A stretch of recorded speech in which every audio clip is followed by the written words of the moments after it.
Ya estamos al aire. Como estaba diciendo, bienvenidos chicos a esta nuestra última clase. Eh, la dinámica de hoy va a ser socializar el cuestionario que yo dejé pues como tarea en el aula, que es este cuestionario que voy a compartir ahora en pantalla. Esa va a ser la tarea. Los que hicieron tienen la respuesta, los que no hicieron podemos ir socializando ahora y pueden ir completando ahora sin ningún tipo de problema. Camina alguien más.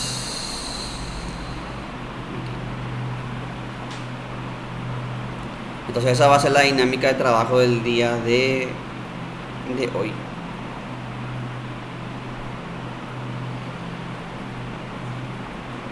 Vamos a responder las 40 preguntas. Pueden responder usando los materiales de PowerPoint. La primera pregunta es las causas de aparición de la filosofía en Grecia.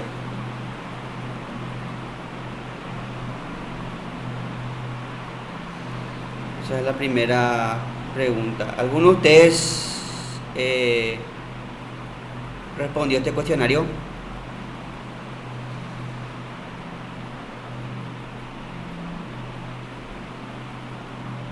Si no respondieron, no hay problema, pueden buscar ahora y responder ahora.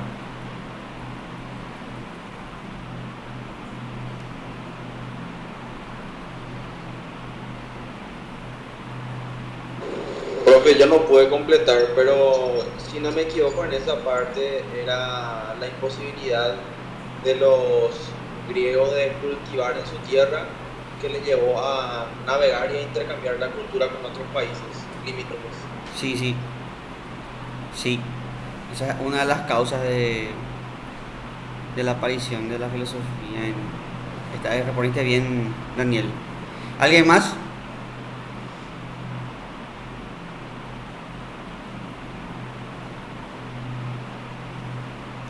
¿Alguien más respondió a eso? ¿A la pregunta?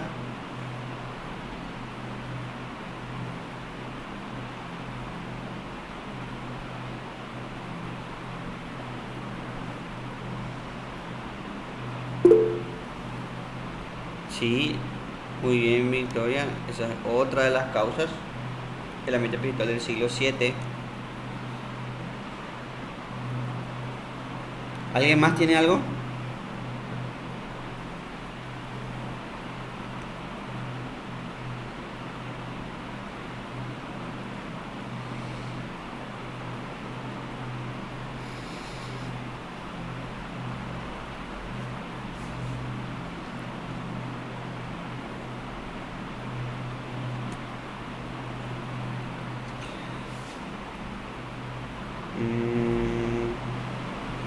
Voy a dejarlo un ratito para que busquen y si no voy a presentar yo el PowerPoint. Acá tengo a mano. De filosofía 1.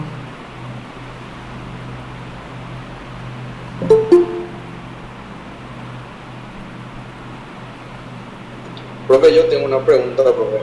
Sí, ¿La aristocracia, profe, puede degenerar en timocracia? Esto te pregunto porque hace unos días tuvimos un cuestionario con algunos alumnos ya de la facultad que nos están ayudando para estudiar también. Y en uno de los cuestionarios decía, por ejemplo, que en el caso de que la aristocracia anteponga el poder y la gloria por sobre el bienestar, que degenera en timocracia. En ese caso, el gobernador se convertía en guerrero. ¿Cómo sería su pueblo? de hecho Aristóteles no tenía en cuenta la timocracia como forma de gobierno. Aristóteles tenía en cuenta 3 formas de gobierno y 3 formas malas. Y por cierto, me encanta que hagan otras preguntas, porque justamente la finalidad de esto es... Pero bueno, el punto es, hay 3 formas de gobierno buenas. La monarquía, la aristocracia y la democracia. Y esa forma tiene sus tres formas malas. La forma corrupta de la monarquía es la tiranía. La aristocracia, su forma mala es la oligarquía. Y la democracia, su forma mala es la demagogia. Aristóteles no tenía en cuenta la democracia como para Aristóteles. La democracia sería una especie de aristocracia militar o de oligarquía militar.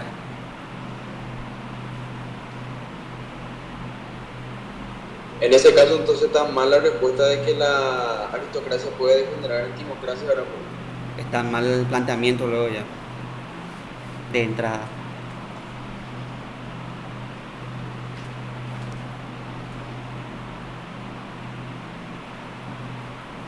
Y me alegra que tenga actitud, porque muchas veces pasa eso, que hay ítems mal planteados que le confunden a los... Por eso yo, si bien yo creo que es una herramienta útil estudiar con los exámenes, es también una herramienta de doble filo eso, estudiar con exámenes elaborados por eh, estudiantes o exámenes elaborados porque o te puede salir ítem confuso como ese. Los estudiantes generalmente toman de exámenes anteriores, pero usted tiene que tener en cuenta que hay ítems que fueron anulados en esos exámenes. Entonces tiene que tener en cuenta que muchas veces estudiar con ítems, a veces, pero me alegra, Daniel, porque en tu caso vos usas eso como para aclarar las dudas. Pero básicamente en Aristóteles había tres formas buenas y tres formas malas de gobierno. Y esas son las que yo te acabo de especificar. Bueno, con respecto a la... Esperen un momento. Acá está, apuntes de filosofía. Respondieron bien ustedes. Faltó un ítem nomás, pero respondieron, están respondiendo bien. A ver, ¿por qué no sale el PowerPoint? Ahí está, ya va a salir enseguida.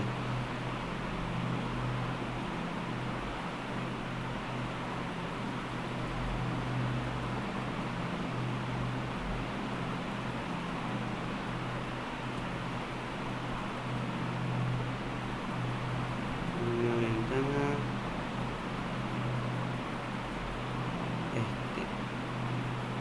compartir.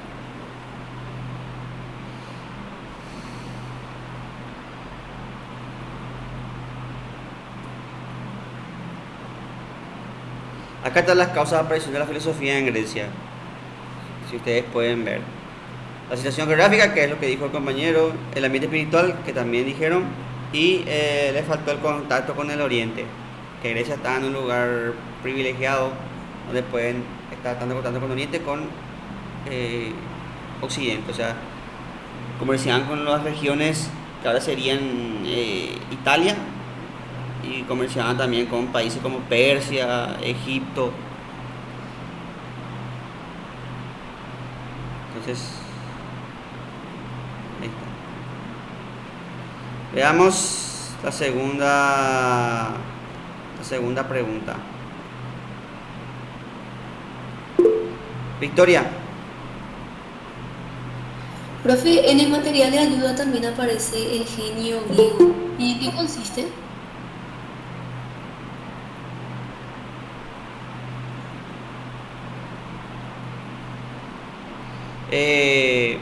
¿Cómo está planteado en el material sobre el genio griego?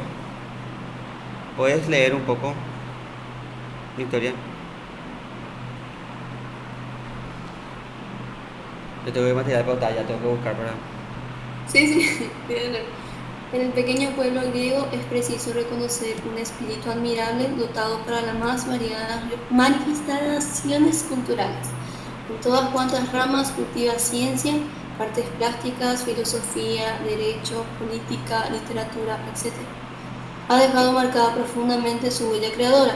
La mayor parte del Fondo Cultural de Occidente tiene su cuna en Grecia. ¿Ese en qué material está? ¿En el de Fernández o en el de Mosteiros?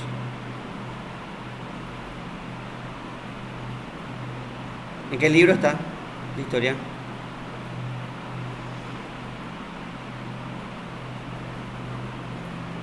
El de la recopilación, no sé cuál es, profe. El chiquitito. Ah, probablemente sea el de Fernández. Bueno, igual pueden agregar el genio griego. El punto es que eso es lo que quiere decir Victoria, es que los griegos al ser comerciantes, no eran una sociedad cerrada, sino una sociedad abierta. Quiere decir que como ellos comerciaban, trataban con muchas culturas, lo que les permitió desarrollar en muchos aspectos, como por ejemplo las matemáticas que tomaron muchos de los egipcios, eh, el tema de muchos conocimientos de los persas, el orfismo que tomaban muchas cosas espirituales del oriente. Entonces a eso se refiere con el genio griego según lo que vos acabas de leer. Para mí porque si vos me decís genio griego así nomás es muy difuso. Es como que yo te diga fulanito es un genio y en qué sentido es un genio, sabe matemáticas, sabe. Pero ahora que me leíste ese ítem, o sea, claro. Eh, Creo que esa está en el material de Fernández, entonces si está en el material, agréguenle el genio griego a esos tres que yo les agregué. Gracias, Victoria. No sé si se entendió lo que es el genio griego.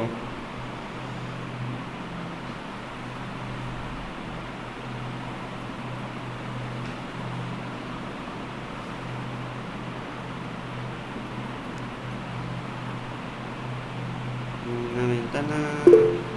Perfecto. Ahora voy a poner otra vez las preguntas y vamos a ver la segunda. Por eso ven, por este tipo de cosas es que yo quiero hacer estos cuestionarios y para compartir y que cada uno de ustedes agregue.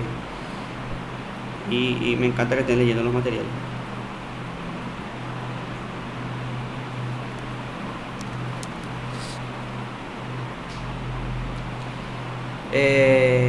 ¿Se puede ver el cuestionario?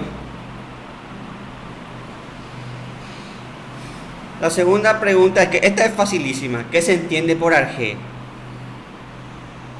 ¿Qué se entiende por arjé?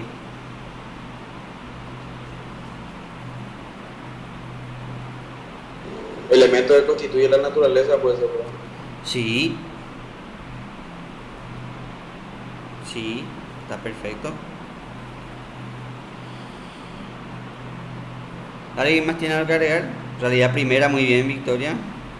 Realidad primera. Muy bien. Aquello de lo que todo brota y a lo que todo vuelve. Muy bien, Ale. Muy bien. Entonces todo eso que hablamos es el arjé. El arjé es el elemento constitutivo de todas las cosas. Acuérdense, les vuelvo a recordar, los griegos no creían en la creación, o sea, no creían que algo salió de la nada. Eso trajeron los judíos cristianos, o sea, los judíos y los cristianos creían en que Dios creó una partida de la nada.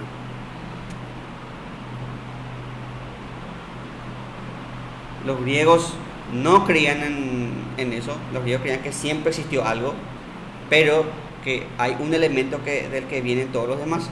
Entonces, eso es el arjé. El arjé es el elemento constitutivo de las cosas, también es el sustrato de las cosas y también es la fuerza que mueve todas las cosas. Pero yo no les pregunté eso, sino que les pregunté qué se entiende por arjé y ustedes respondieron bien. El elemento constitutivo de todas las cosas, que yo lo que todo viene a todos respondieron muy bien. Estoy contento porque se nota que ustedes estuvieron haciendo el cuestionario o que están leyendo las cosas de la asignatura, que es lo ideal. Pasemos entonces a la siguiente pregunta. ¿En qué consiste la mayéutica y cuáles son sus momentos?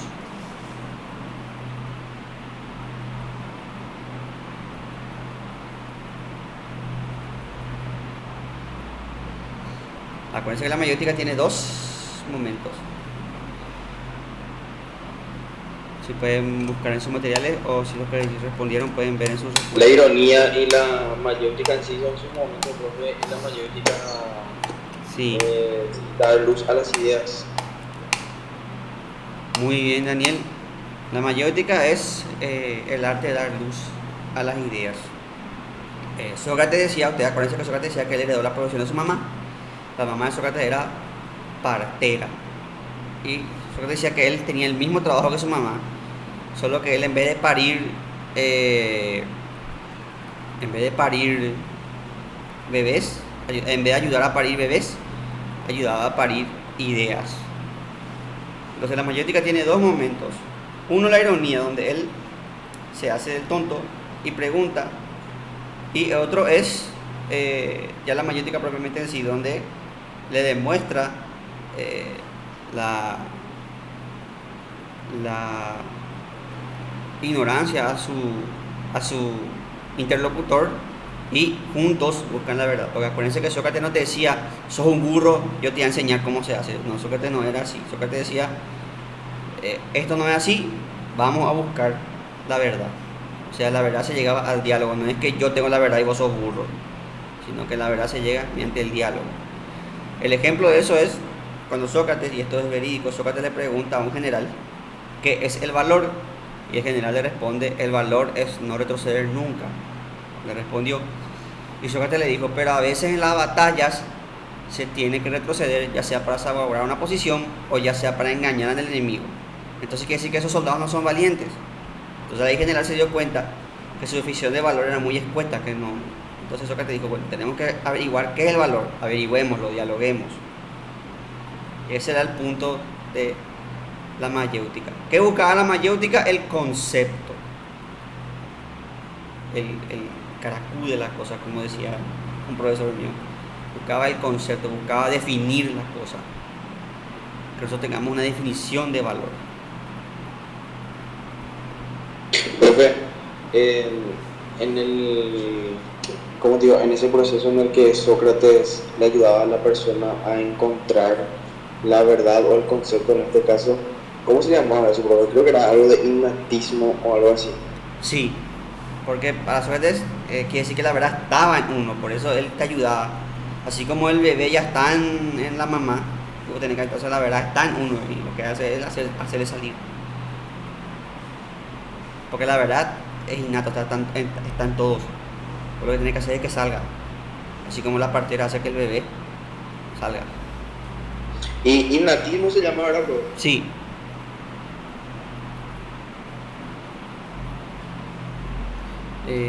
Así mismo, Daniel. Gracias por complementar.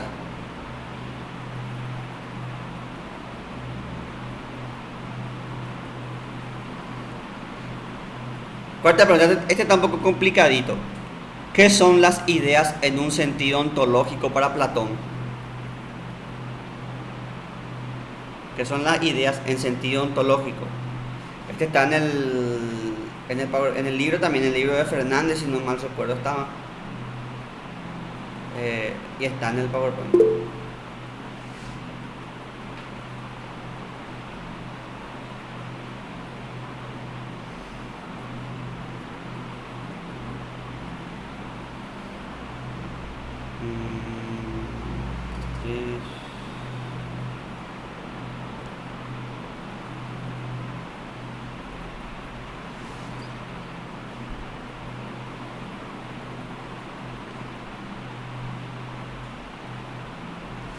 Vamos a ver las respuestas de ustedes. Les voy a mostrar ahora en qué parte está primero.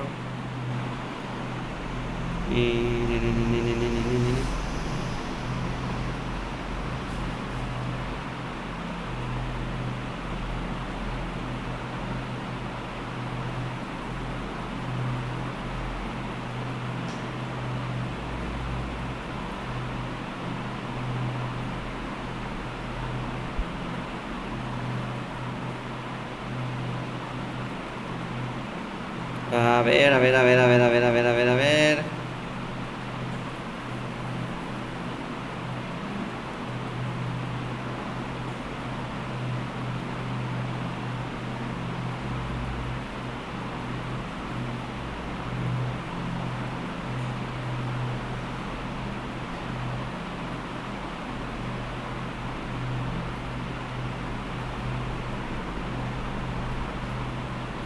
Acá está. Les voy a poner para que tengan el panorama completo.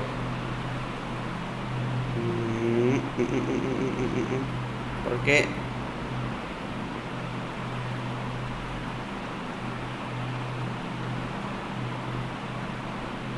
ahí está. Compartir. Acá está. El sentido ontológico son esencia, o sea, las ideas son el ser de las cosas. El ser no está en las cosas, sino en la idea. O sea, este blanco que está acá en mi pared no es blanco, sino lo que es verdaderamente blanco es la idea del blanco. Mi pared es solo una imitación de ese blanco. Y también son causas ejemplares, o sea, las ideas sirven como modelo de las cosas. O sea, esta pared, como les dije, es un modelo del blanco ideal. Y también como causa final, que es el concepto. En la idea está el concepto de blanco. Entonces, ustedes respondieron bien. Acá a Ale le faltó nombrar las causas.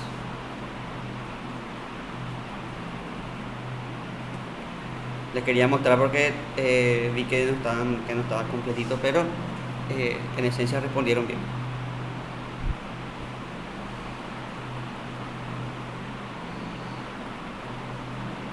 Profe, y así en una definición, en una sola definición, podemos decirle que es el verdadero ser de las cosas. Sí, así, en una sola definición simple, sí. Para Platón, la verdad de las cosas es las ideas. Este mundo era un mundo aparente, un mundo... Porque en este mundo las cosas se corrompen, se deterioran, entonces quiere decir que las cosas de este mundo no son de verdad. En cambio las ideas son eternas. Vos podés destruir una planta, una mesa, pero no podés destruir la idea de planta, la idea de mesa no podés destruir.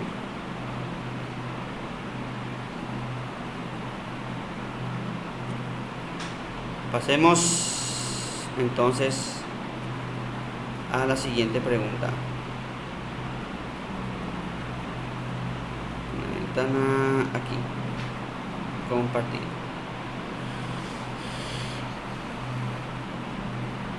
¿Qué significados tiene el mito de la caverna?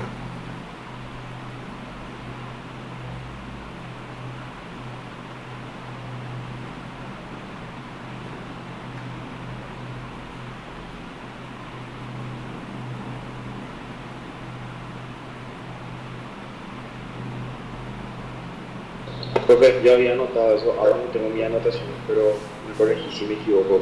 Creo que representa los grados ontológicos de la realidad, del conocimiento y el compromiso político de los filósofos, o sea, del ser humano, del que conoce, que es el de informar la verdad. Espectacular y completita tu respuesta. En primer lugar, el mito de la caverna lograba la realidad. Hay dos mundos. Uno aparente, que es la caverna, y otro que es el mundo verdadero, que es el mundo exterior, lo exterior a la caverna. Nosotros, según Platón, vivimos en la caverna.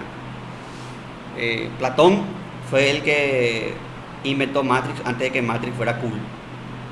Así como en Matrix había un mundo que nosotros creíamos que era real, pero no es. Platón inventó la caverna, que era un mundo que para los presos era real, pero no era. Entonces, al salir al exterior se dieron cuenta que no es el mundo real.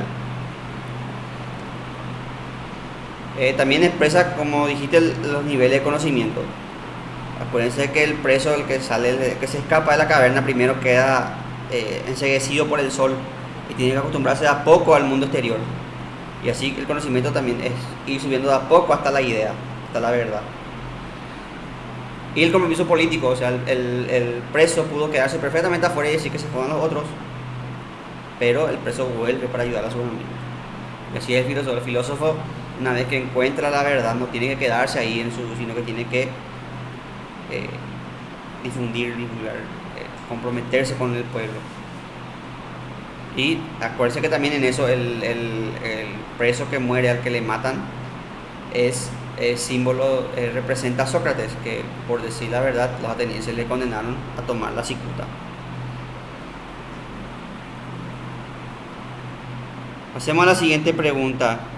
los tipos de alma y a qué ciudadano corresponde según Platón.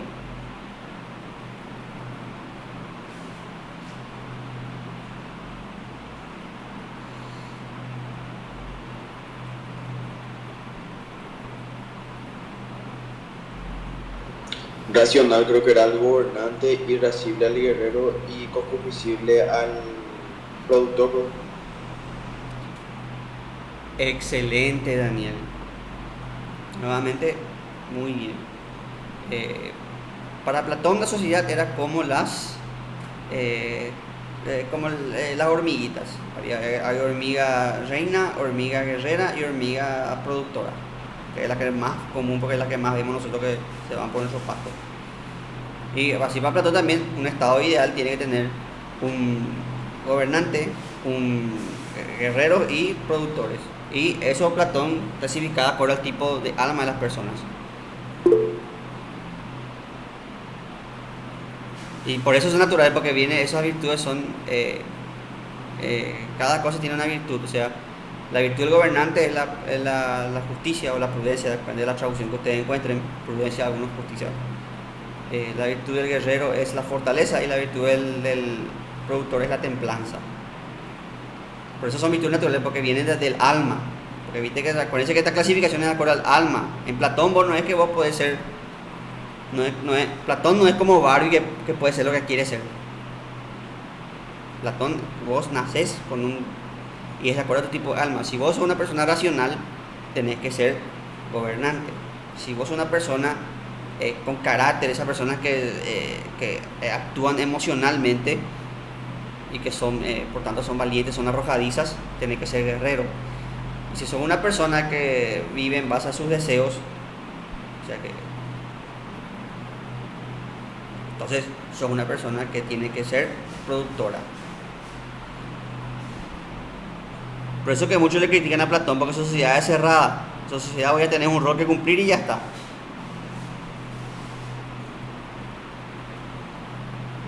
Yo siempre doy el ejemplo, no sé si ustedes conocen esta película Hormiguitas, que era una hormiga que se llamaba Zeta, que justamente estaba en el rango más bajo, productor, en el rango más bajo de la sociedad platónica. Él quería ascender y cambia el lugar con su amigo que era de la clase guerrera, y al final se sale todo mal porque se va a la guerra, todo un desastre, se mueren todos, él sobrevive porque se esconde,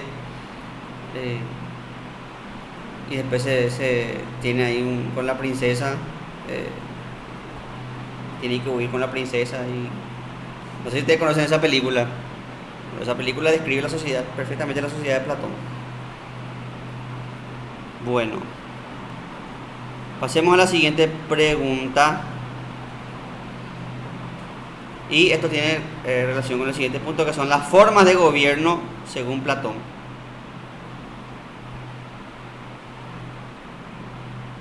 A ver quién más puede responder. Platón creo que había ordenado diciendo que de mejor a peor eran aristocracia, oligarquía, democracia, democracia y tiranía, ¿no? Muy bien, Vincius. Muy bien. Las formas de Platón son de la mejor a peor son aristocracia, porque es el gobierno de los mejores, lo digo, eran los mejores. Democracia, un gobierno militar, aristocracia, sí, aristocracia, democracia, aristocracia, oligarquía. Oligarquía no es segundo. ¿Ale?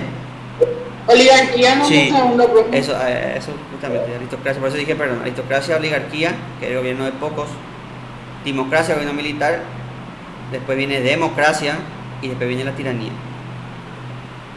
Platón no le quería la democracia porque decía que era el gobierno de la chusma y que la chusma no sabe elegir y que eligen malos gobernantes. Que es mejor que gobierne la gente que sabe, decía Platón. A ver. Explica las críticas de Aristóteles a Heráclito, Parménides y a la teoría de Platón. Este está larguito, pero no es tampoco difícil.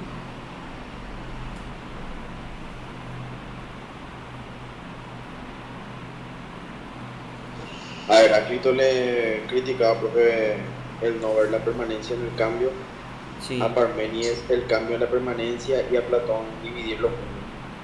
muy bien. Y me encanta cómo simplificaste. Me encanta eso, que explicaste de una forma simple. Heráclito decía que todo fluye. Y Aristóteles le decía, sí, tenés razón, el movimiento existe. No es como Parménides que niega el movimiento existe. Pero lo que vos no ves es que todo cambio tiene una permanencia. Por ejemplo, ustedes cambiaron mucho desde cuando eran niños. Cambiaron mucho, tienen más responsabilidades, tienen ya otros hobbies, otros gustos. Pero hay cosas de ustedes que permanecen, como cuando eran chicos. Rasgos de la personalidad, esas cosas permanecen en ustedes. Entonces, a Heráclito le criticó eso. A Parménides le critica que Parménides ve el ser como algo estático y el ser es dinámico, el ser sufre cambios, sufre fricciones, entonces, como dijo el compañero, Heráclito no vio la permanencia en el cambio y Parménides no vio el cambio en la permanencia. Y a Platón le critica que Platón dividió el mundo en dos: el mundo de la idea y el mundo aparente que vivimos nosotros. ¿Por qué? Porque eso, en vez de solucionar el problema, complica el problema. Porque ¿qué vino primero, la gallina o el huevo? Platón decía que lo que vino primero es la idea de gallina, y la idea de gallina puso huevos. Entonces decía, pero eso complica las cosas, porque si hay una idea de gallina, también hay una idea de huevo. Entonces ahora no solamente tengo que explicar qué vino primero, la gallina o el huevo, sino que qué vino primero, o la idea de gallina o la idea de huevo.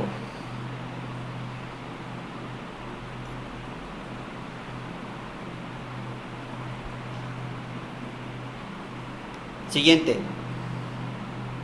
La pregunta 9. ¿Qué es el ilemorfismo aristotélico? Este es cortito y fácil. ¿Qué es el ilemorfismo? La unión de materia y forma.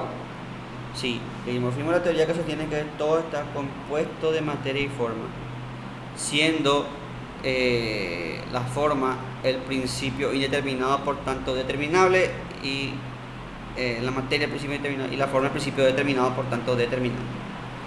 La materia es como la arcilla, no tiene una forma definida, entonces vos podés hacer lo que quieras con la arcilla. Puedes hacer un cántaro, puedes hacer una escultura, puedes hacer un vaso, puedes hacer una maceta.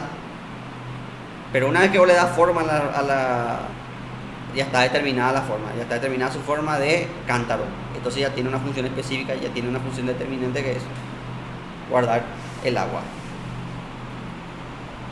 Y toda la realidad está compuesta de materia y forma.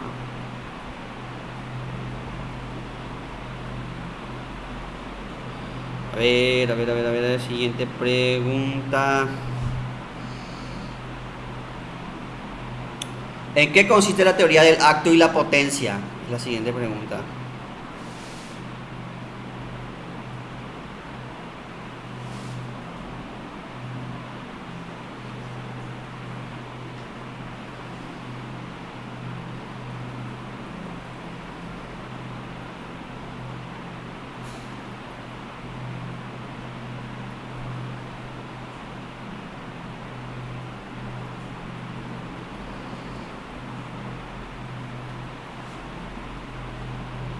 No encontraron esa respuesta. ¿En qué consiste la teoría del acto y la potencia?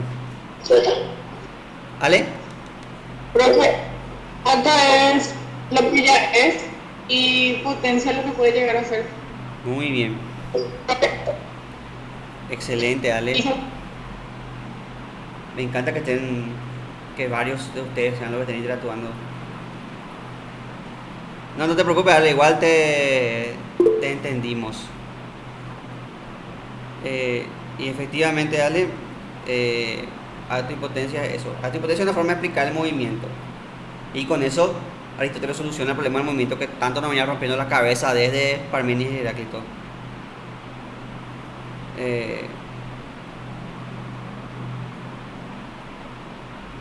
Siendo el acto lo que es ahora. Por ejemplo, ustedes son ahora cursillistas, y potencia es lo que pueden llegar a ser. Ustedes pueden llegar a ser alumnos de facultad. Entonces, esa es la teoría del acto y la potencia. Un feto es un feto en acto y es un niño, un bebé en potencia. Por ejemplo, una semilla en acto y un árbol en potencia. Creo que se entiende ya bastante con eso. A ver la siguiente pregunta. 12. ¿Cuáles son los tipos de cambio que distingue Aristóteles?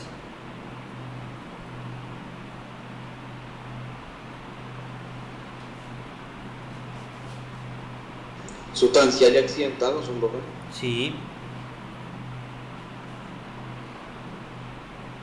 En líneas generales, hay gente que clasifica, más gente que clasifica en cualitativo, cuantitativo, sustancial accidental. Pero el material de ustedes, y eso sí yo sé bien, dice sustancial accidental. Está en el material de, eso está en el material de Fernández. Pero vamos a explicar. El cambio sustancial es cuando la sustancia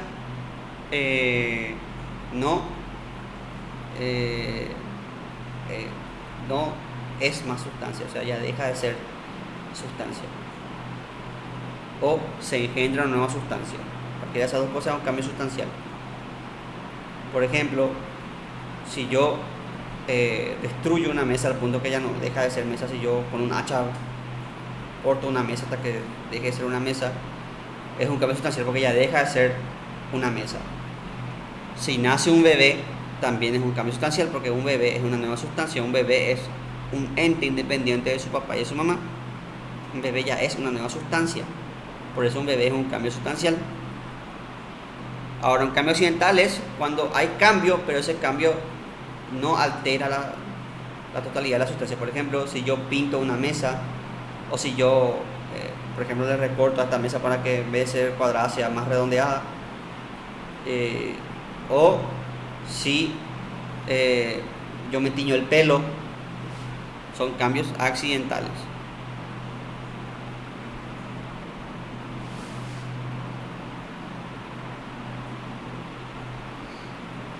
Creo que eso se entiende bastante bien.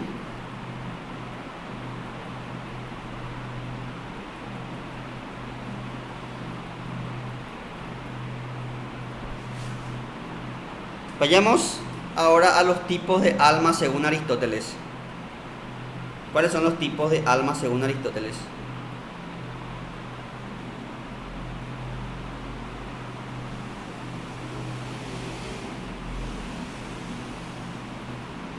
Esto salió en el examen, si no mal recuerdo, refresqueme la memoria por favor, salieron tanto un tipo de alma de Platón como de Aristóteles. Bien, Ale, vegetativa. ¿No era intelectiva, vegetativa y locomotiva? Locomotiva, ya te confundiste, te estás confundiendo con Santo Tomás. Vegetativa, ahí está, Ale respondió. Vegetativa, sensitiva e intelectiva.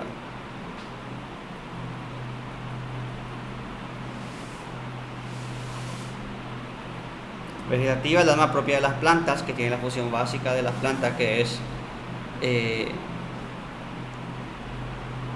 la nutrición y la reproducción. Sensitiva son de los seres que tienen sensibilidad, como los animales, que son sensibles. Y intelectiva, que es propia de los seres humanos, que es la capacidad racional. Acuérdense ustedes que los rangos superiores participan de los inferiores, pero no los inferiores en los superiores. Es decir, los humanos tenemos también alma sensitiva porque somos capaces de sentir, y tenemos alma vegetativa porque somos capaces de nutrirnos y de reproducirnos. Pero los animales, por ejemplo, no pueden razonar, y los vegetales no pueden sentir ni razonar.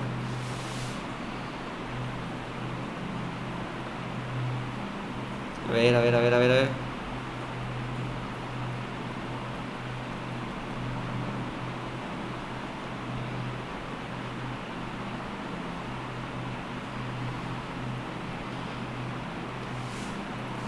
¿Cuáles son los tipos de virtud según Aristóteles?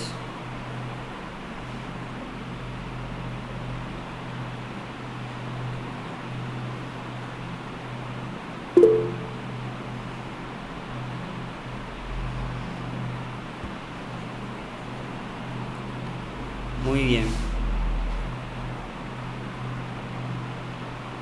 Muy bien, Victoria. Éticas y anoéticas. Aristóteles divide la virtud en dos tipos de virtudes, la ética y la dianoética. Siendo las éticas las que tienen relación con el hábito, las que requieren hábito. Vos para ser bueno tenés que tener el hábito de ser bueno. O sea, no es que vos hablas de la bondad y ya está, sino que vos tenés que practicar la bondad. Es un hábito. Para ser valiente también tenés que tener el hábito. La virtud es como el ejercicio. Si vos no trotas todos los días, no vas a estar acostumbrado a trotar. Si vos no haces ejercicio todos los días, no vas a estar acostumbrado a hacer ejercicio. La virtud es un hábito igual que el ejercicio. Pero hay virtudes que son propias del intelecto. Por ejemplo, si vos tenés facilidad para aprender, o tenés cualidades para el arte, por ejemplo, entonces son virtudes dianoéticas, las que son propias del intelecto.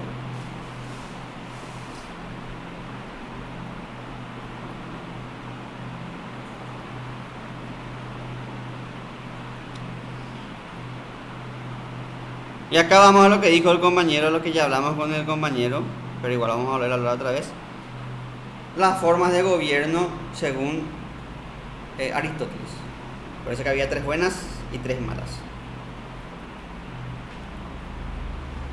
Ya hablamos de esto en esta misma clase, así que está servido en bandeja este ítem. Les puedo incluso mostrar el cuadro.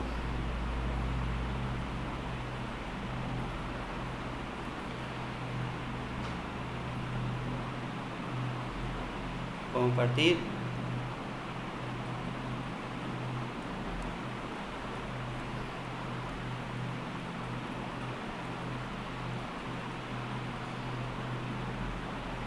Ahí está. Estas son las formas de gobierno de Aristóteles. Las formas buenas y las formas malas. La monarquía, como dijimos, genera tiranía. La aristocracia genera oligarquía y la democracia genera demagogia.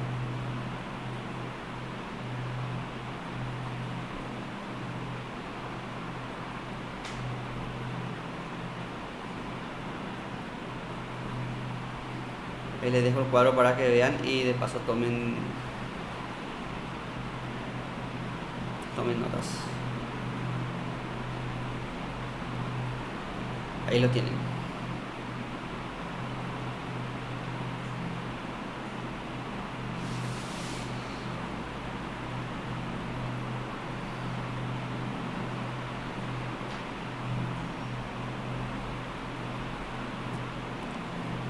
Bueno, ya que hablamos de este punto, creo que vamos pasando más allá al siguiente punto, porque este punto ya tocamos gracias al compañero. Pasemos al siguiente punto.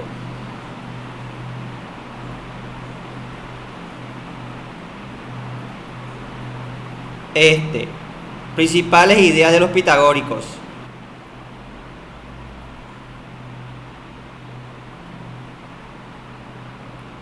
¿Cuáles eran las principales ideas de los pitagóricos?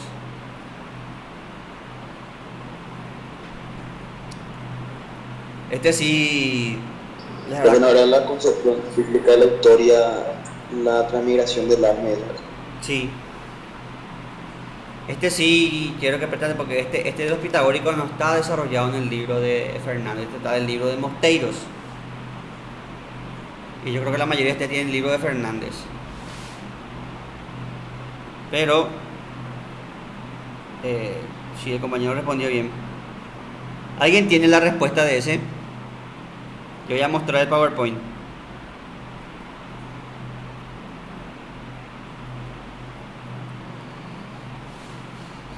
Vamos a dejar de presentar un ratito para mostrar el PowerPoint.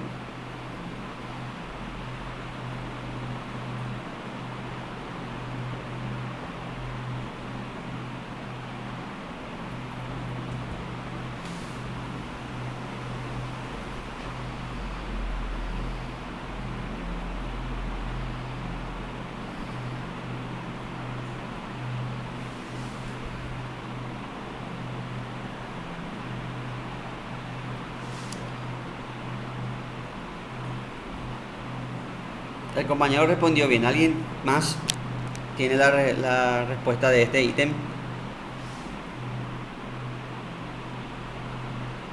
¿Alguien más? Acá vamos. Los pitagóricos era que creían en la inmortalidad del alma, la transmigración, el ciclo histórico y el parentesco contra seres vivos, ¿no? Sí. Acá justamente están viendo ustedes, exactamente, estas son las ideas fundamentales de los pitagóricos. Inmortalidad del alma, transmigración, posesión cíclica de la historia y parentesco entre los seres vivos. Esto quiero que ustedes, porque esto no está en el material de Fernández Alemán, tienen Mosteiros. Pero por cierto, ustedes tienen este para estudiar, tienen el PowerPoint en el aula. Y si, yo sé que hubo problemas estos días con el aula, pero también tienen los videos que están por suerte, yo seguí la recomendación del profesor Felipe, que es el del departamento de e-learning de la facultad, y subí a YouTube. Entonces cuando colapsaron las aulas, ustedes podían seguir viendo vía YouTube los videos. Así que punto para el profe Felipe por haber recomendado eso, porque yo sé que la semana pasada hubo muchos problemas con el aula virtual.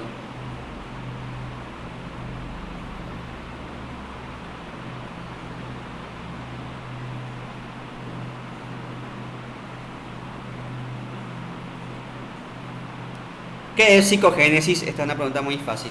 ¿Qué es psicogénesis?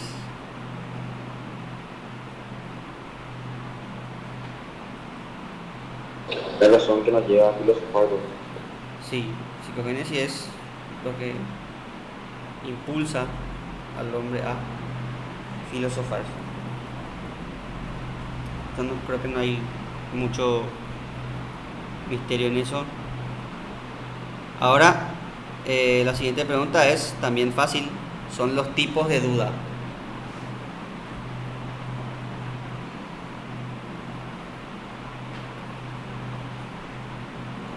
La duda pirroniana y la duda cartesiana, ¿no?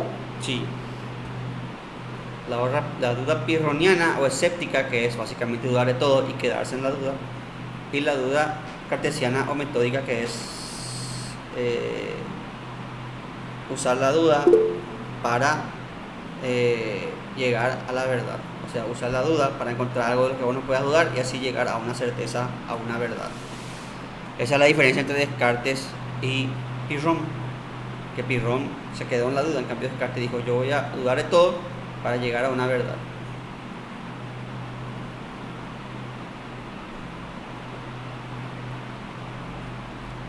Bueno.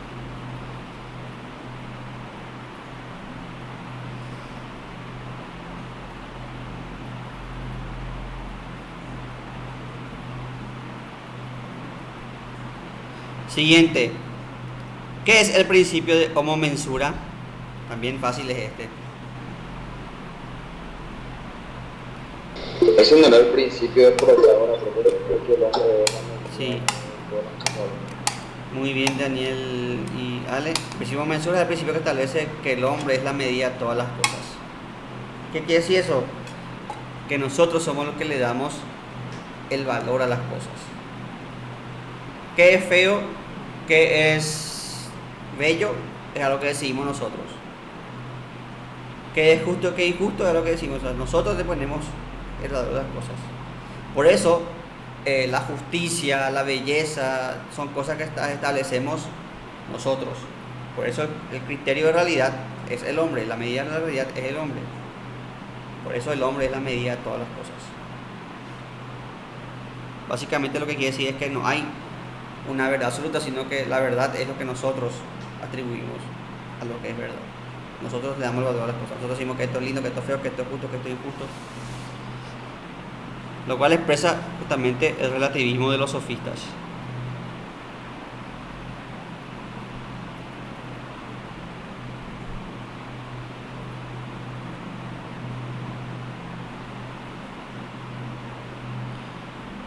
Siguiente pregunta: ¿en qué consiste la ética socrática?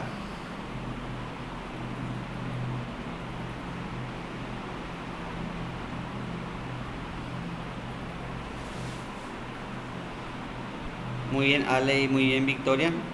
La ética socrática es intelectualista. El hombre no es malo, sino que es ignorante. La gente no hace el mal por el mal, sino que hace el mal por ignorancia. Esto quiere decir que no existe gente mala, sino que existe gente burra. Por ejemplo, una persona que es corrupta, no voy a dar el ejemplo político que es el que siempre doy, voy a dar el ejemplo, por ejemplo, vamos a suponer que vos sos policía y que vos aceptás coimas. Aceptás coimas a cambio de cubrir hechos de corrupción. Vos te crees vivo porque vos estás ganando a costa de delincuentes. Incluso te lo puedo decir ético porque le estás sacando plata de delincuente, ¿verdad? Pero lo que estás haciendo es fomentar la inseguridad, que a la larga eso te puede, te va a perjudicar a vos mismo. No solo porque se denigra la institución a la que vos perteneces, sino que porque el hecho de que haya más inseguridad quiere decir que hay más delitos, y eso lo que hace es arriesgar más la vida de los policías. Entonces vos estás pateando contra tu propia lata cuando estás aceptando una coima como policía. Por eso es lo que te decía, el malo no es que sea malo por maldad, sino que es malo porque es burro. Ahora bien, San Agustín criticaba la ética socrática porque decía que Sócrates era muy, vamos a decir, ingenuo. Pues San Agustín decía que hay veces que nosotros sabemos que está mal, pero igual hacemos las cosas porque es nuestra naturaleza humana. Yo siempre doy el ejemplo, vos sabés que está mal tomar como cosaco y que vas a amanecer con resaca, pero igual lo haces, de todos modos lo haces. Y después decís, nunca me voy a beber, y después el fin de semana bebé otra vez. Como decía San Agustín, veo el bien, pero sin embargo hago el mal. O sea, San Agustín criticaba la ética de Sócrates.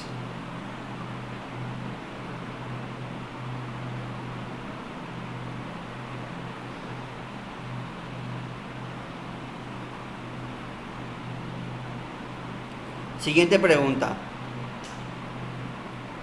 ¿A qué se denomina patrística? ¿Qué es la patrística?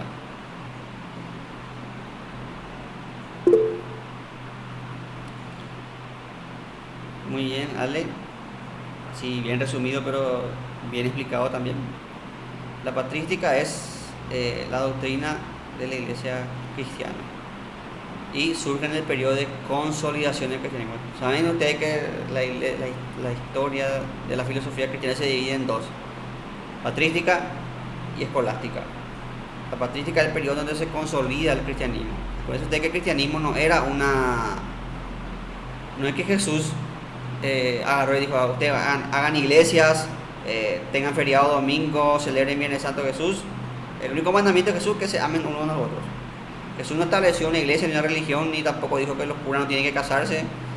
Eso se estableció recién 300 años después de la muerte de Cristo. Y es un periodo en que la iglesia tuvo que consolidarse. Y a lo que contribuyeron a eso son los padres de la iglesia, y eso es la patrística. El principal representante de la patrística es Agustín de Hipona, conocido como San Agustín.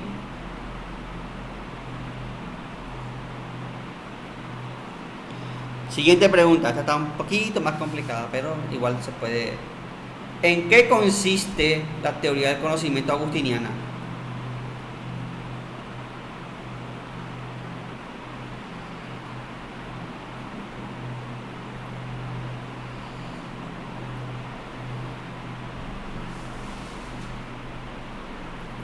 ¿En qué consiste la teoría del conocimiento de San Agustín?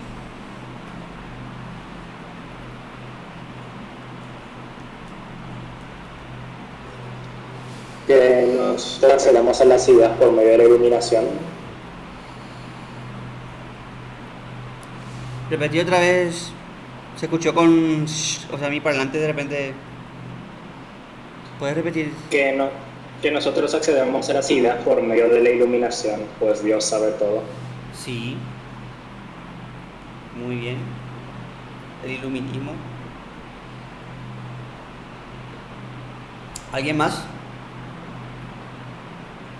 Profe, en este punto nos toca el interiorismo. Sí. A ver si auxilia.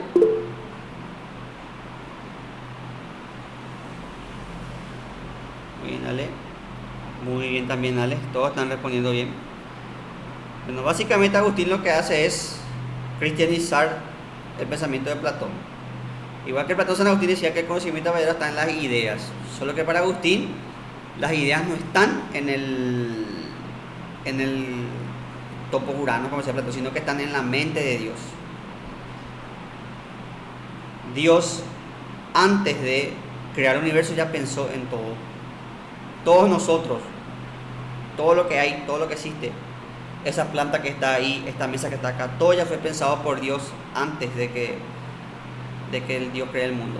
O sea, Dios antes de que cree el universo sabía que un carpintero iba a hacer esta mesa donde está mi computadora. O sea, ya estaba, esta misma mesa ya estaba pensada por Dios antes que el carpintero la haga. De hecho, estaba antes de que Dios cree el mundo.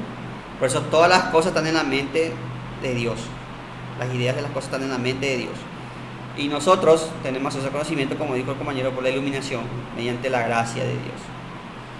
Y, como dijo el compañero, tenemos que retomar el conocimiento sensible al conocimiento de las ideas verdaderas. Y eso se da a través del interiorismo. La verdad no está en las cosas, sino que está en mi interior. ¿Por qué? Porque yo en mi interior le encuentro a Dios y Dios es la verdad. Dios no está en las plantas, no está, Dios está en mi interior. San Agustín, como ustedes saben, primero fue escéptico, o sea, dudaba de todo. Cayó en un profundo escepticismo, pero después se dio cuenta de que él estaba buscando una verdad. Entonces quiere decir que hay una verdad, que es que él estaba buscando una verdad. Por eso la verdad está en su interior, porque él ha examinado su interior y se dio cuenta que él tenía hambre por la verdad. Entonces, por eso sale su frase famosa, sin fallium sum. Si fallo soy, que toma Descartes, después tomaría Descartes como la frase cogito ergo sum. Esa es la teoría de conocimiento agustiniano.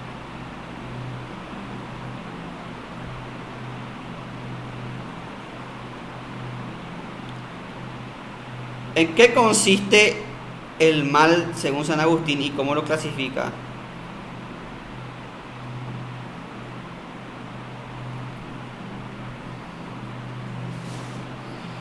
Mal moral y mal físico no era bueno.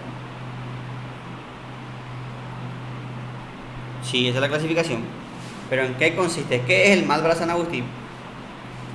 El mal moral creo que es producido por el libre albedrío, si no me equivoco, y el mal físico por nuestras limitaciones. Sí. Vincius también quería hablar. ¿No era que para San Agustín el mal no existía y era simplemente alejarse de Dios? Sí. Hay que tener en cuenta dos cosas. Primero, el mal no es algo que exista per se, o sea, no existe un mal, no existe un mal. El mal siempre es carencia de algo. Todo mal es carencia de algo. Yo siempre doy el ejemplo, porque para mí el ejemplo perfecto es el de la envidia. La envidia no existe como tal, la envidia no existe de por sí. Lo que es la envidia es una carencia de una virtud que vos... sí, muy bien, Adriana. Lo que es la envidia es una carencia de una virtud que otro tiene, y vos, por eso vos envidias. Vos envidias, no envidias por sí, envidias una carencia que vos tenés, que ves en otro. O sea, ves que otro es muy listo, o ves que otro es muy atractivo, o ves que otro tiene mucha plata, y vos sentís esa carencia porque tiene lo que vos no tenés, y eso es lo que vos envidias. O sea, no existe el mal, existe carencia de algo. Lo mismo pasa con todos los pecados, pasa con lo mismo con la lujuria, pasa lo mismo todos, incluso con la gula. La gula es, vos te llenas porque tenés una carencia de algo, que llenas con comida. Es como ese episodio de Los Simpsons, como le dijo a su mamá, dejaste un vacío en mí que yo llené con comida, le dijo. Pero nunca estoy satisfecho, le dijo otra vez Homero a su mamá. En un episodio de Los Simpsons. Bueno, entonces eso es el mal. El mal es carencia de algo. El mal no existe de por sí, el mal existe por carencia de algo. Y en el fondo esa carencia es carencia de Dios. Por eso dijo el compañero que el mal es alejarse de Dios. El mal es lo que te pasa cuando vos te alejas de Dios. Y eso que llamamos mal, esa carencia se puede dividir en mal físico y mal moral. Que después Leibniz va a dividir en mal físico, metafísico y moral. Pero esa es harina de otro costal.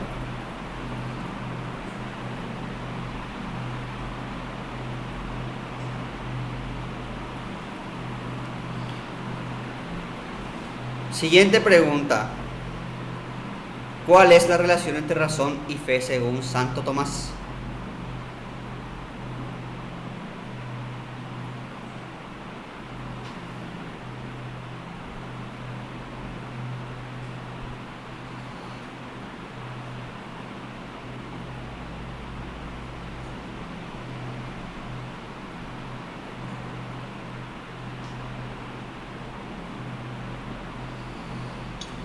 La razón era que explica lo perceptible y la fe lo suprasensible, y una complementa a la otra.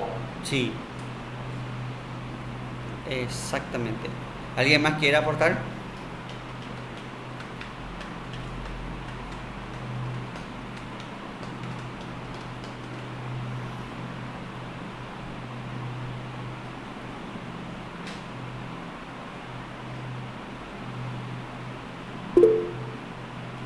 Muy bien, Victoria. Como razón y fe se complementan, es imposible el conflicto de razón y fe. O sea, para tomar razón y fe no pueden estar peleadas porque son complementos, o sea, una es parte de la otra. Pero una le ayuda a la otra, no es que es parte, perdón, una le ayuda a la otra. Pero hay dos ocasiones en las que se dan conflictos. Una es cuando se malinterpreta la fe. Por ejemplo, cuando yo digo la Tierra es plana porque la Biblia dice que es plana, o cuando yo digo no existen los dinosaurios porque en la Biblia jamás apareció nombrado ningún dinosaurio. O cuando yo digo no existe la evolución porque Dios creó al hombre a su imagen y semejanza y Dios no puede ser parecido a un mono. Ahí está malinterpretando la Biblia. Primero, crear a imagen y semejanza al hombre no quiere decir que vos le crees al hombre así, porque Dios no tiene. Jesús sí, porque Jesús es una manifestación humana de Dios. Pero Dios no tiene forma humana. Dios no puede tener forma humana. Nosotros le imaginamos como un tipo barbudo, pero Dios no puede tener forma humana. Dios no puede tener brazos, no puede, porque si tiene brazos, si tiene pies, quiere decir que Dios es limitado. Si tiene brazos, quiere decir que tiene que agarrar. Eso quiere decir que no es omnipotente. Aparte, si tiene barba, eso quiere decir que es... Si tiene barba y tiene los rasgos, quiere decir que es hombre. ¿Cómo Dios va a ser hombre? Quiere decir que hay una diosa mujer.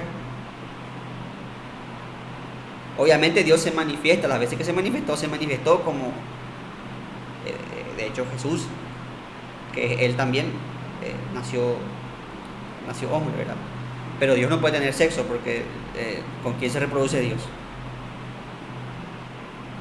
Entonces lo que quiere decir es que el hombre es imagen y semejanza de Dios, es que el hombre es imagen y semejanza en espíritu. Pero la gente malinterpreta eso y dice que el hombre fue hecho a imagen de Dios y que por eso no puede ser mono y que por eso, etcétera, etcétera. Entonces eso es malinterpretación de la fe. Pero también hay otro aspecto que es cuando se mal usa la razón. Por ejemplo, cuando la razón se mete en cosas que son propias de la fe. Cuando vos querés explicar un milagro, vos decís, la ciencia dice que es imposible que la hostia sea cuerpo de Cristo porque el pan tiene esta composición y el cuerpo humano tiene esta otra composición. Obviamente vos no puedes explicar científicamente un milagro, pero justamente el hecho de que es milagro es que vos no puedes explicar científicamente. Por eso es un milagro.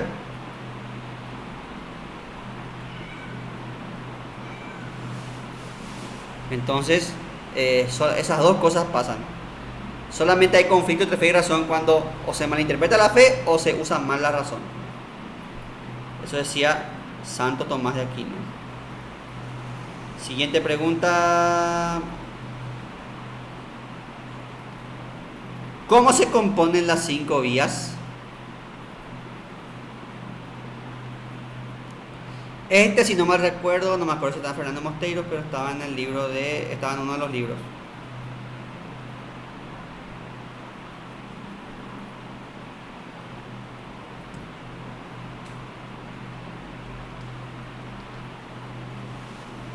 Primer motor, causa eficiente, lo contingente y lo No, necesario, esas son las 5 vías. Esa es la siguiente pregunta.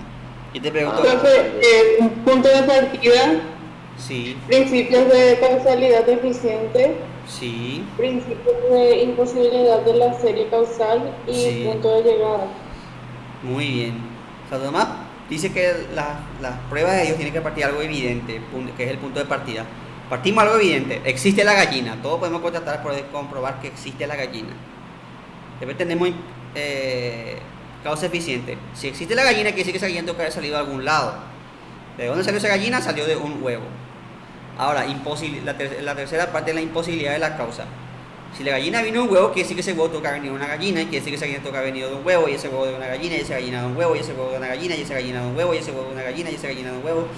Pero eso no puede ser hasta el infinito. Entonces, hay una imposibilidad de eso. Entonces, quiere decir que tiene que haber una causa, que es un punto de llegada, que es Dios. Dios tuvo que haber creado la gallina y la gallina tuvo que haber puesto huevos. Entonces, cuando a Santo Tomás le preguntaban que vino primero la gallina o el huevo, Santo Tomás respondía, vino primero Dios. Y Dios creó la gallina y la gallina puso huevos. Y todas las vías se estructuran así.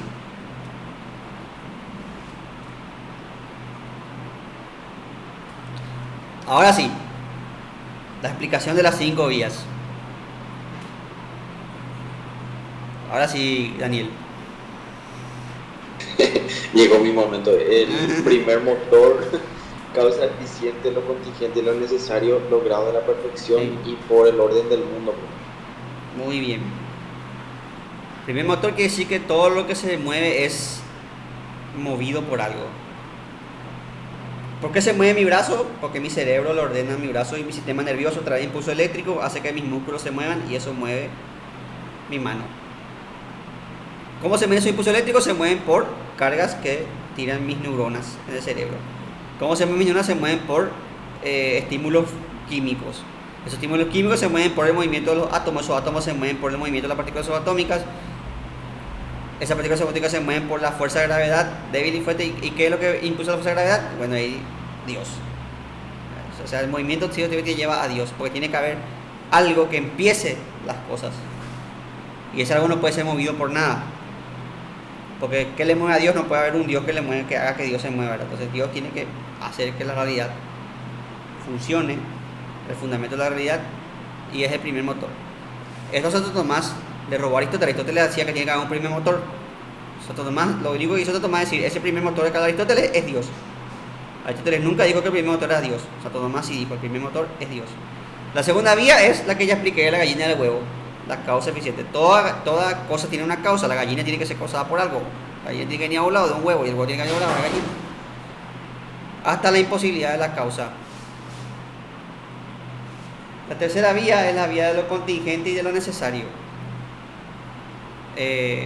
Existen seres contingentes como nosotros, que pueden ser y no ser. Nosotros ahora somos, pero después no vamos a ser. Ahora, los seres contingentes no pueden venir de seres contingentes porque ellos también son contingentes. Entonces tiene que haber un ser necesario que cree los seres contingentes. Y ese ser necesario es, adivinaron, Dios. Después tenemos la vía de la perfección.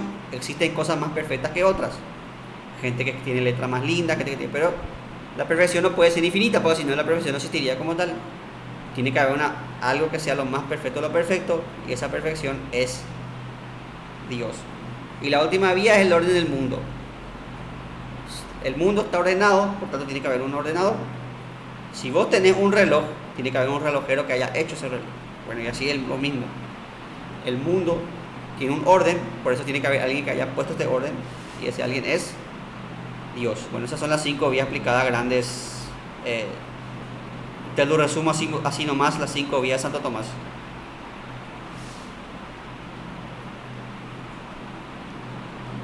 Siguiente.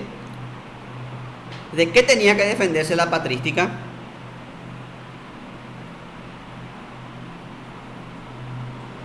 De los herejes. Sí. Muy bien, Ale, herejía y paganismo.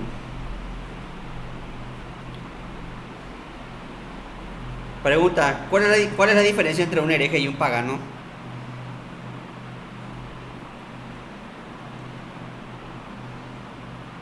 ¿Alguien sabe la diferencia entre un hereje y un pagano?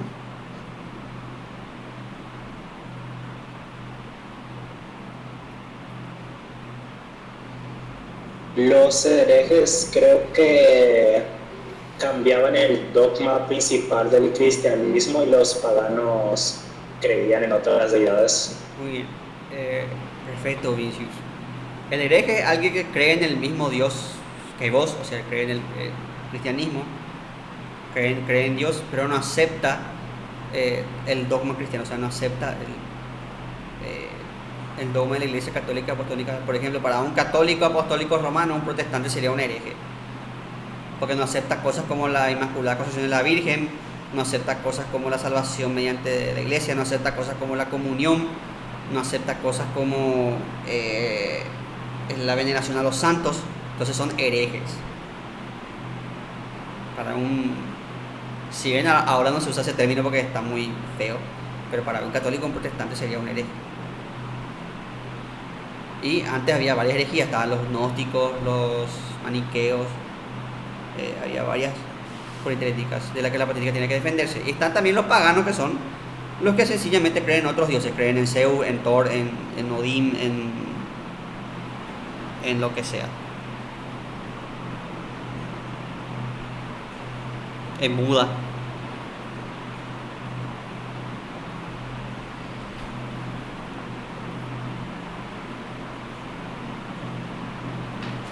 Hablemos de los tipos de creación según San Agustín.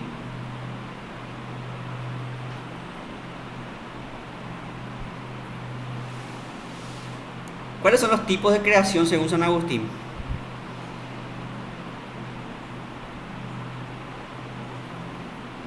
Por generación, por fabricación y de la nada, bro. Muy bien, Daniel. Para San Agustín la creación es de la nada, o sea, esa es la propiamente creación, pero San Agustín dividía en varios tipos de creación. Antes que nada les quiero recordar que para los griegos, como les mencioné antes, no había creación. Eso fue de los cristianos. Los cristianos decían, en un principio existía la nada y Dios dijo, háganse las cosas, y se hicieron las cosas.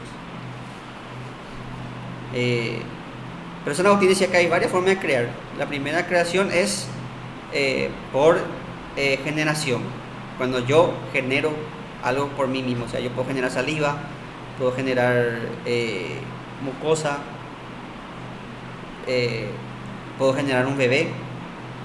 Cuando no necesito nada externo para crear algo, ya tengo todo el material para crear. Por fabricación es cuando yo creo algo partiendo de algo externo. Por ejemplo, tengo que usar madera para crear una silla. Si no tengo algo para crear una silla, no puedo crear una silla. Si no tengo madera o hierro para crear una silla, yo no puedo hacer una silla.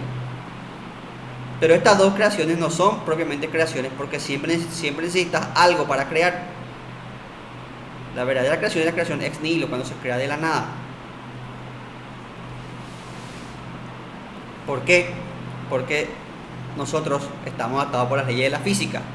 La ley de la física específicamente dice que la materia no se crea ni se destruye, sino que se transforma. O sea, vos no puedes crear algo de la nada.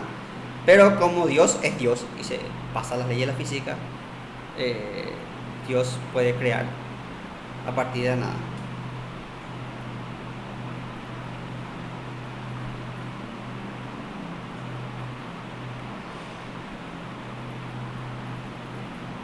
Siguiente pregunta, 29, ya estamos terminando. ¿Cómo concibe la historia de San Agustín?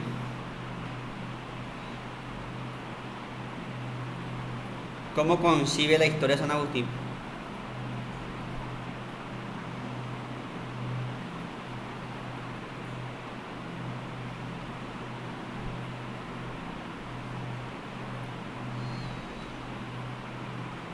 Como proceso lineal. ¿Victoria? Como proceso lineal. Sí. San Agustín dejó de lado la historia cíclica y toma de lado la historia lineal, que va de la creación hasta la salvación. ¿Alguien más?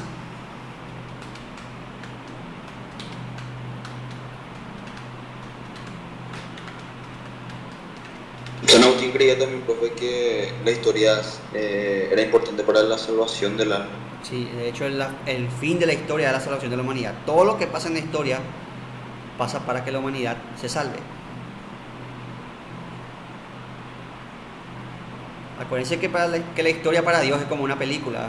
La historia para Dios es como nosotros viendo Titanic. Sabemos lo que va a pasar, todo lo que va a pasar en la película. Entonces ya sabemos que el bien va a ganar. Entonces todos los humanos tenemos que dirigirnos hacia la salvación. Esa es la finalidad de nuestra historia. Salvarnos. A nivel personal como a nivel de civilización también.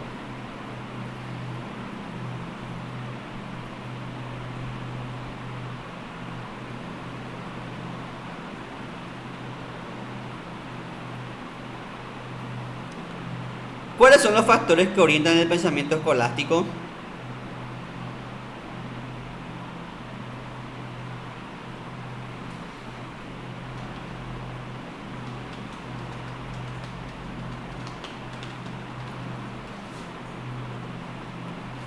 El conocimiento de la obra de Aristóteles, creo Sí, que era uno, sí.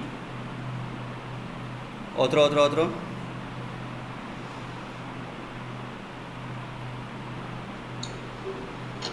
El surgimiento de academias y universidades. Muy bien. Falta uno. ¿Quién dice el último?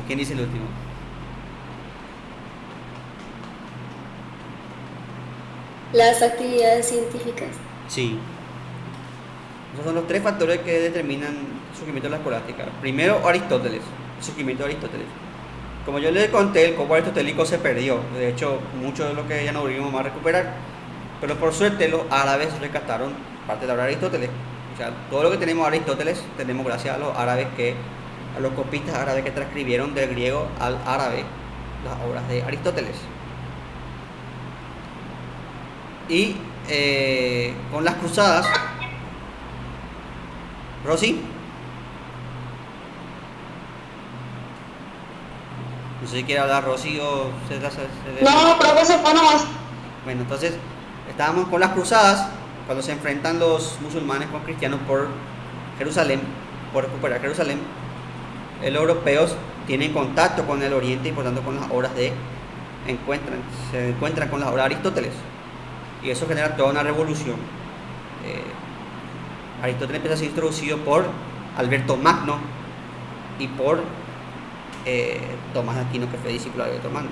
Y fue de hecho, Santo Tomás, yo les conté que fue censurado, casi fue censurado por salirse de la norma y en vez de Platón poner Aristóteles. Pero Aristóteles influenció muchísimo en la escolástica. También tenemos, el siguiente factor es las universidades. Acá se empiezan a consolidar la universidad tal y como la conocemos. Por ejemplo, yo siempre les digo a ustedes que los títulos universitarios, título de licenciado, de doctor, son cosas que heredamos de la Edad Media. También el tema de las tesis, así que cuando ustedes estén haciendo sus tesis, estén puteando porque tienen que hacer tesis, cúlpenle a los escolásticos medievales.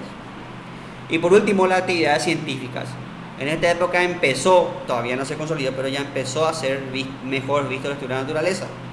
Todavía era muy resistido, pero ya se empezó a desarrollar cierta actividad científica en los monasterios medievales. Yo siempre pongo el ejemplo de que para que vean que incluso mujeres había en este campo, eran altísimas, pero había. De hecho, estaban, por ejemplo, Hildegarda de Bingen, que era una botánica, lingüista y también creo que también tocó parte de música y esas cosas. Pero la botánica fue su principal campo y hacía actividades científicas y era una monja, así que.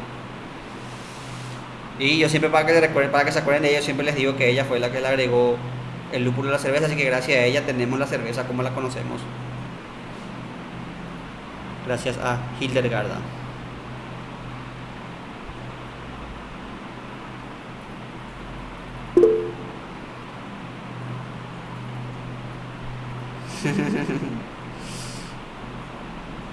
Sí, hay que brindar por ella.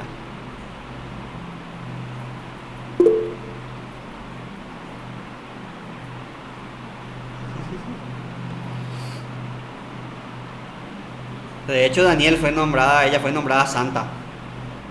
Así que se tuvo en cuenta su contribución a la humanidad.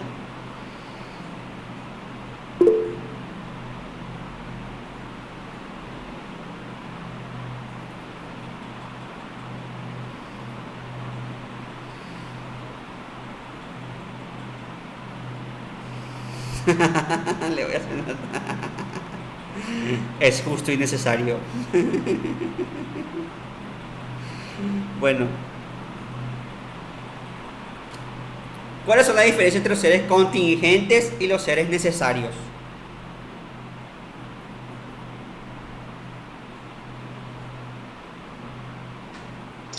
Los contingentes necesarios pueden ser y no ser, y los necesarios necesariamente son, bro. Sí, exactamente. Santo Tomás. Después le voy a mostrar para que tomen nota de eso. Esperen un ratito. Vamos a ver apunte de filosofía 5.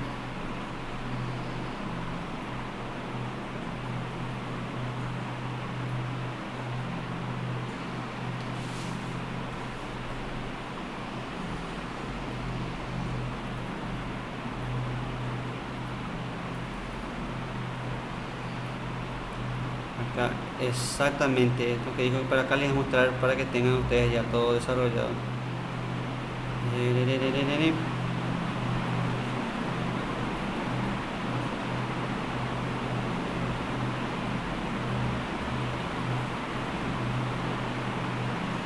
Acá está. Ah, perdón, no estoy mostrando, perdón.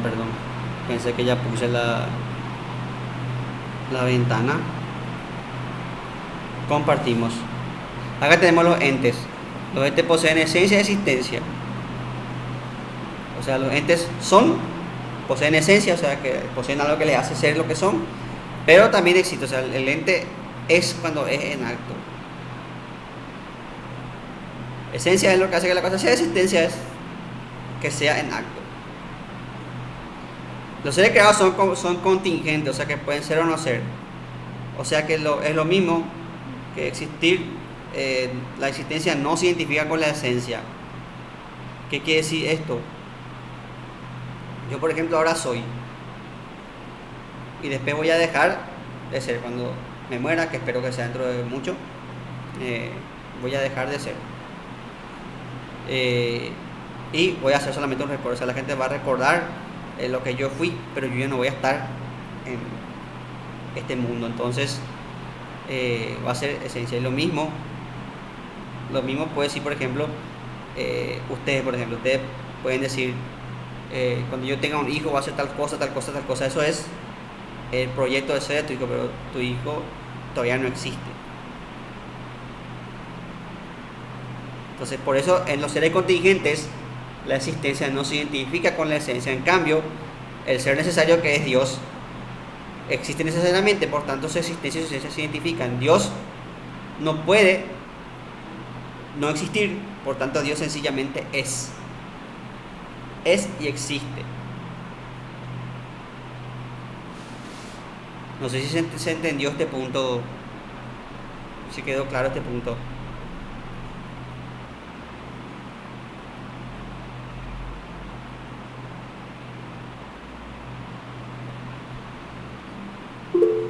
Sí, profe. Perfecto, entonces pasemos a la siguiente pregunta.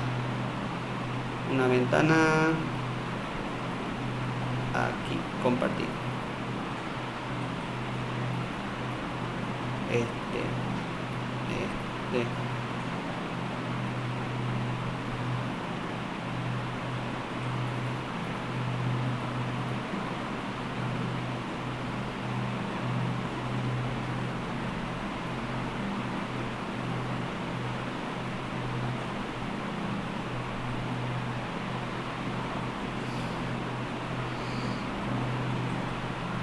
Cita los tipos de leyes según Santo Tomás. Los tipos de leyes según Santo Tomás.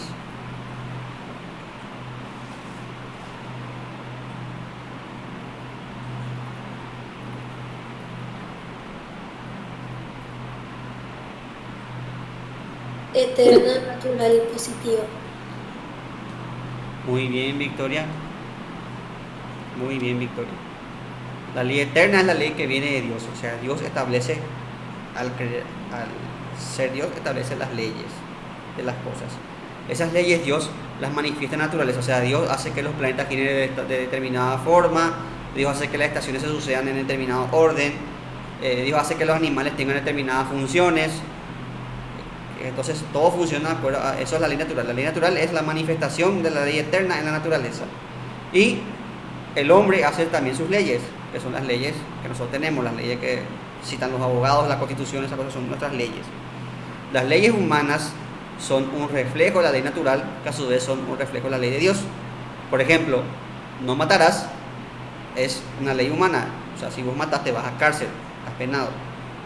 Pero también es una ley natural, porque la naturaleza, matar es un atentado contra la naturaleza. Vos podés decir, pero los animales matan, sí, pero los animales matan por instinto, para comer, porque eso es su función natural. Pero un animal no va a matar a otro animal adrede. O sea, un gato no va a matar con saña, un gato no va a decir, le odio a ese otro gato, voy a premeditar y planear su asesinato. Por eso es antinatural el asesinato, el homicidio. Y también va contra la ley de Dios, porque acuérdense que las leyes de Dios están especificadas en los mandamientos, y los mandamientos dicen no matarás. Entonces, la ley de Dios se manifiesta en la ley natural, y la ley del hombre es reflejo, o sea, a su vez, de la ley natural. Entonces todo es, al final proviene de la ley de Dios.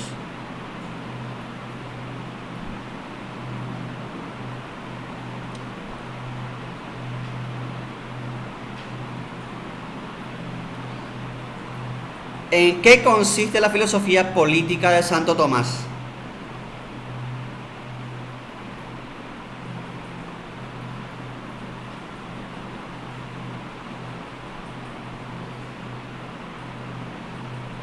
Pregunta, ¿en qué consiste la filosofía política de Santo Tomás?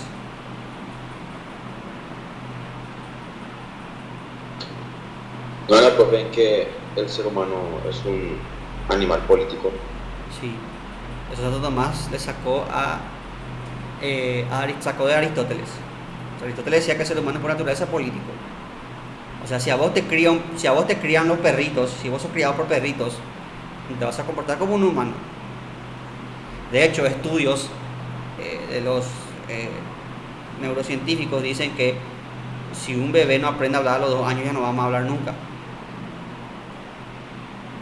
Entonces esa persona va a ser humana en forma, en esencia va a ser humano, pero se va a comportar como un animal, entonces no va a ser propiamente humano. Entonces el humano solamente puede ser humano porque vive en sociedad, porque vive entre humanos. El socialista utiliza Santo Tomás, agregó lo mismo: el ser humano es animal político. Dios no hizo así, porque Dios nos creó para que seamos sociales, para que le amemos al prójimo. Pero Santo Tomás también agregó algo más, que es la forma de gobierno. La forma de gobierno para Aristóteles era la monarquía moderada.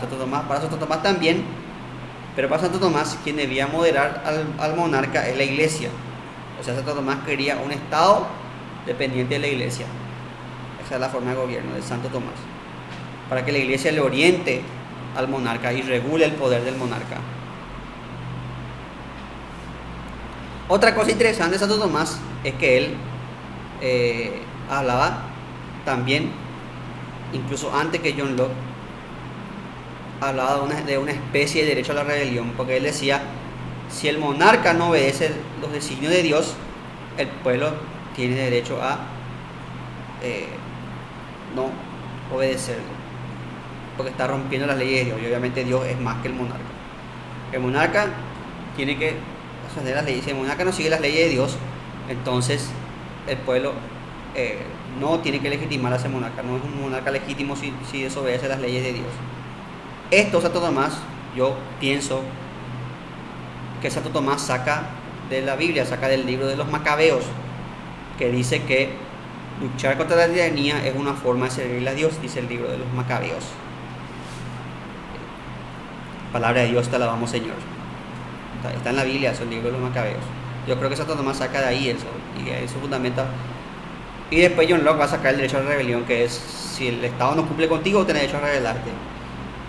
Pero Santo Tomás dice, vos tenés que obedecer al gobernante mientras el gobernante siga las leyes de Dios. Si el gobernante no sigue las leyes de Dios, entonces tenés que no tenés que obedecerle a ese gobernante, porque vos tenés que obedecer a Dios. Y como dice la Biblia también, vos no puedes tener dos amos. Así le dijo Dios a Pablo de Tarso, no puedes servir a dos amos. Entonces, si el gobernante no sigue a Dios, vos no tenés que seguir al gobernante. Eso decía Santo Tomás. No creo que se sacan el examen, pero les alegro porque es muy interesante.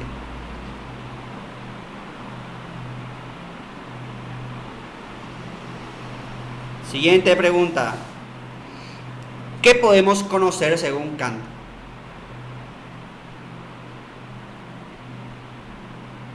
Acuérdense del vasito, acuérdense del vasito. La idea de la cosa. Sí. Exactamente, la idea de la cosa o la cosa en mí.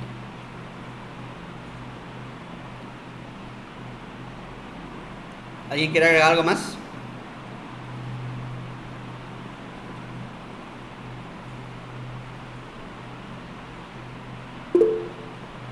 Muy bien, Victoria. Nosotros podemos conocer el fenómeno, la idea de la cosa. ¿Y cómo nosotros nos hacemos la idea de las cosas? Nos hacemos captando la cosa. Entonces yo solamente puedo conocer lo que yo puedo captar, lo que puedo poner en mi vasito. Por eso le di la pita al vasito. El vasito del espacio-tiempo. Todo lo que yo puedo captar en el espacio y el tiempo es el fenómeno, lo que se me manifiesta, lo que está ahí. Esa planta, el color verde de esa planta, acá el color blanco de mi muralla, acá veo unos ladrillos, todo eso puedo captar yo. Eso es fenómeno. Lo que no puedo captar, lo que no puedo conocer, que es el nómeno. Por ejemplo, Dios, no puedo conocerlo, no lo puedo captar. Entonces Dios es nómeno. Entonces está bien la respuesta.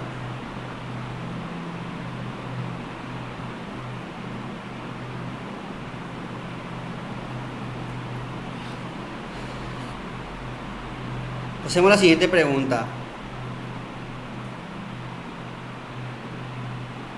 ¿Cuáles son los momentos del espíritu subjetivo según Hegel? Espíritu subjetivo.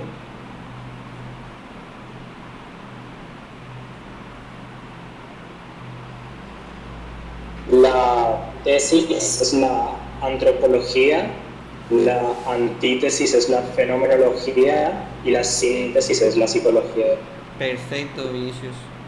¿Por qué empieza con la antropología el espíritu subjetivo? Primero tenemos que tener en cuenta qué es subjetivo. Subjetivo es lo que depende de mí. Por ejemplo, el gusto es algo subjetivo. A vos te puede gustar, te puede parecer rica una comida, a mí me puede parecer un asco.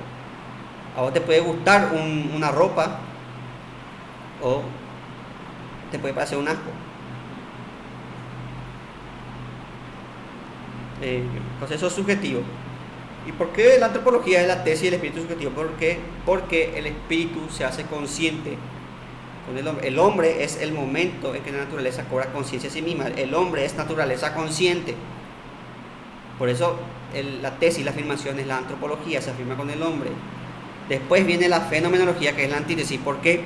Porque lo contrario a mí es lo que está fuera de mí, lo externo, lo que yo puedo ver, lo que yo puedo captar, lo que yo puedo apreciar, lo que está ahí. Eso es lo que yo veo de la realidad. Eso es el fenómeno, lo que se me manifiesta. Y la síntesis es la psicología. ¿Por qué? Porque la psicología es el hombre visto como fenómeno.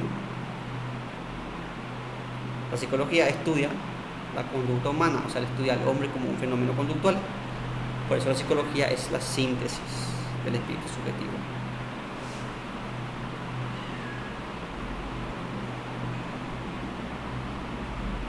Siguiente pregunta. ¿Qué es la alienación para Marx? Este no es difícil, es fácil. ¿Qué es la alienación para Marx?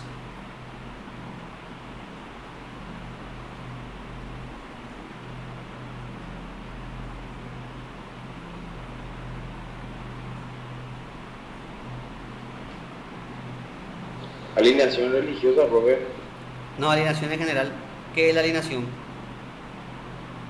¿Qué significa alienación?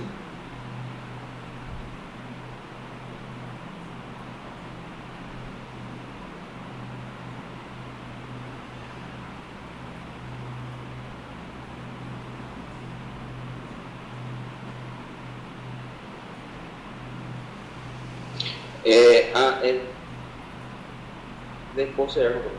Sí, exactamente. Alienación es cuando te desposeen. Por eso alienación viene alien, de otro, cuando es de otro.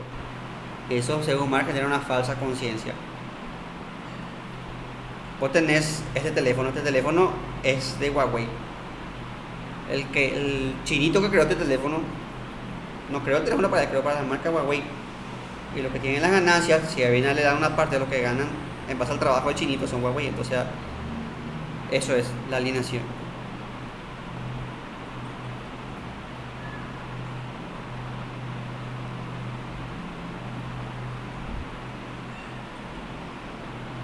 Siguiente pregunta. ¿Qué es el eterno retorno para Nietzsche?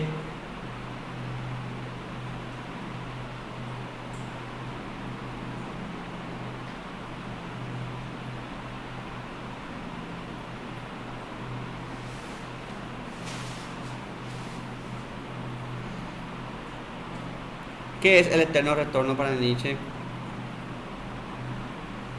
La repetición de la historia, no, creo.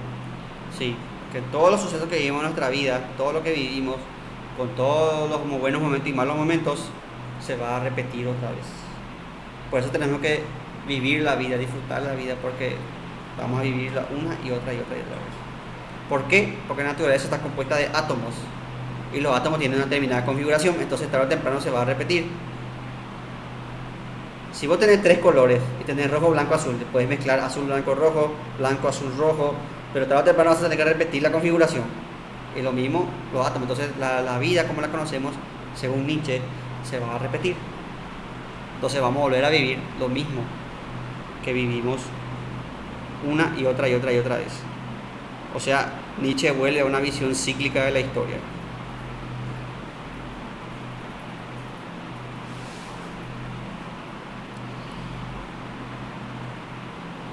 ¿Qué es la libertad según Hegel? Les doy una pista, tiene que ver con su filosofía de la historia.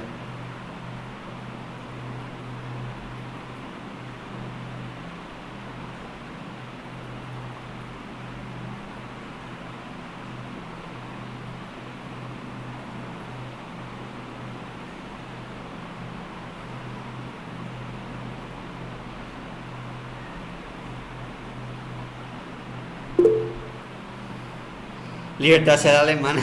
Me encanta esa respuesta. Históricamente sí, pues los alemanes son los más libres para que... La libertad básicamente es el motor de la historia. Es lo que hace que avance la historia, porque la sociedad van de más libres a menos libres. Es el motor de la historia. La historia de la humanidad es la historia de la libertad, decía Hegel.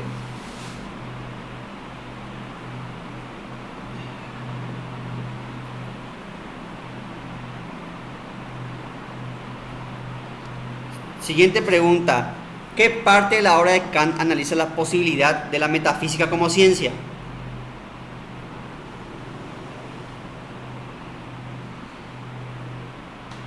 La dialéctica trascendental. Muy bien, Victoria. La obra de Kant se divide en 3. Estética, que analiza la matemática. Analítica, que analiza la física. Y dialéctica, que analiza la metafísica. Como ustedes saben, concluye que la metafísica no sirve, pero después en la razón práctica concluye que sí sirve otra vez.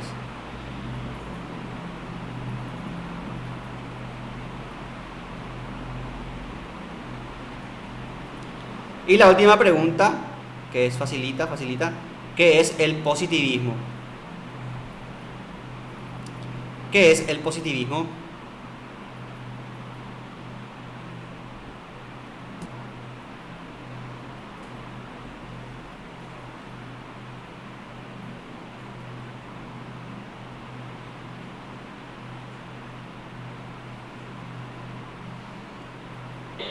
La filosofía que cree en el progreso y la ciencia, ¿verdad? De acuerdo con el libro, estamos felices.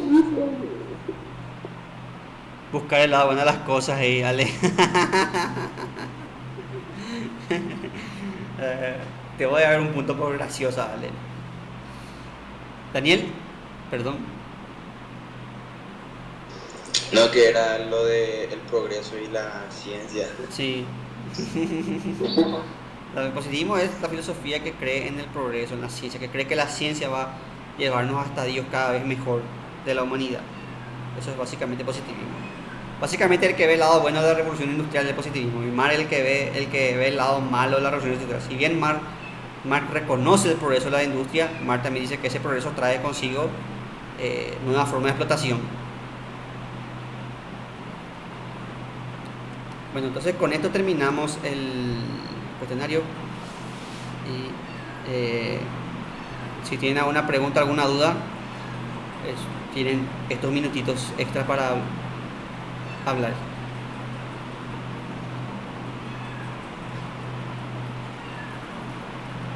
Bueno, ya que no hay ninguna duda, quiero decirles que fue un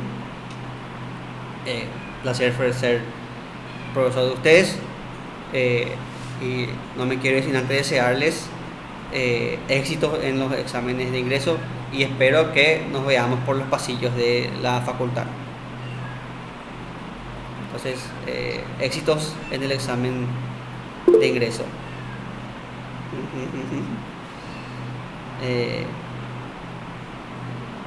Nos seguiremos viendo por la facultad. Les deseo lo mejor, chicos. Nos vemos. Gracias, profe. A ustedes, Rosy, a ustedes, Victoria. Chao. Gracias por todo, profe. A ustedes. Un placer, profe. Chau, chau. Gracias a ustedes, chicos. Nos vemos.